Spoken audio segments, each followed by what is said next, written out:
analysis of the Manchester City versus Arsenal's FA match, which took place on Friday, where Prince Ojo paints down a full analysis of how the match transpired and, of course, giving an applause to Arsenal for a job well done. In his words, they say Arsenal has no bench, and that's why Manchester City won the league.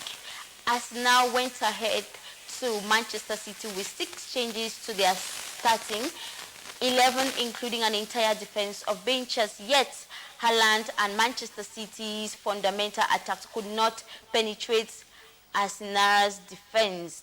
It has to take the removal of Petel in the second half for Manchester City to win just with 1 goal in a match that, if Arsenal were not wasteful with their chances, could have won with 2 or 3 goals. However, I think despite the knock, Arita deliberately removed Partey in the second half, which allows City the chance to win, just to underline the need for Arsenal's hierarchy and to buy a cover for Partey this January following a long-term injury to Elneny if Arsenal will sustain their title challenge. I guess the message was not lost on Arsenal's board, and Udo is likely to submit another bid today above £60 million table for the Britain's Monsters yesterday, who has already submitted a transfer request.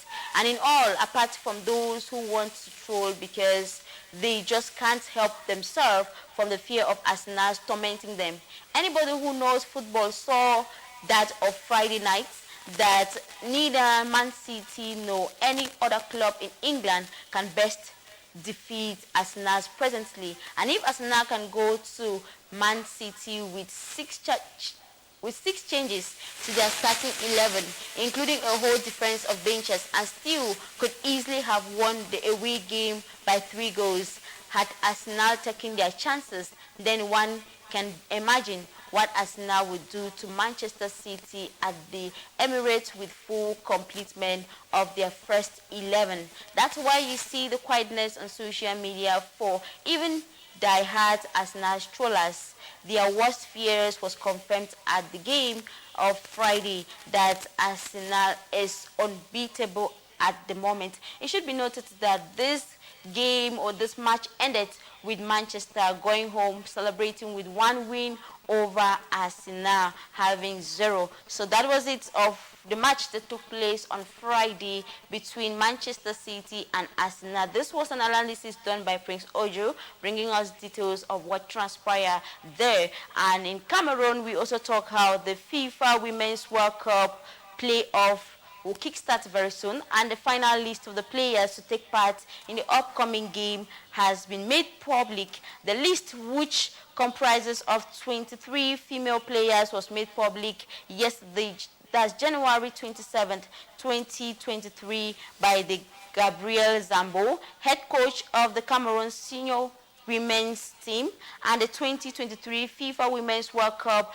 playoff tournament, which will kickstart in Australia and New Zealand from February 18 to February 23rd, 2023. And it is good news how Brenda Tambe has been selected for the female national team for the first time, and she joins the national team after representing Cameroon at the Military World Cup, where she finished as the highest goal scorer.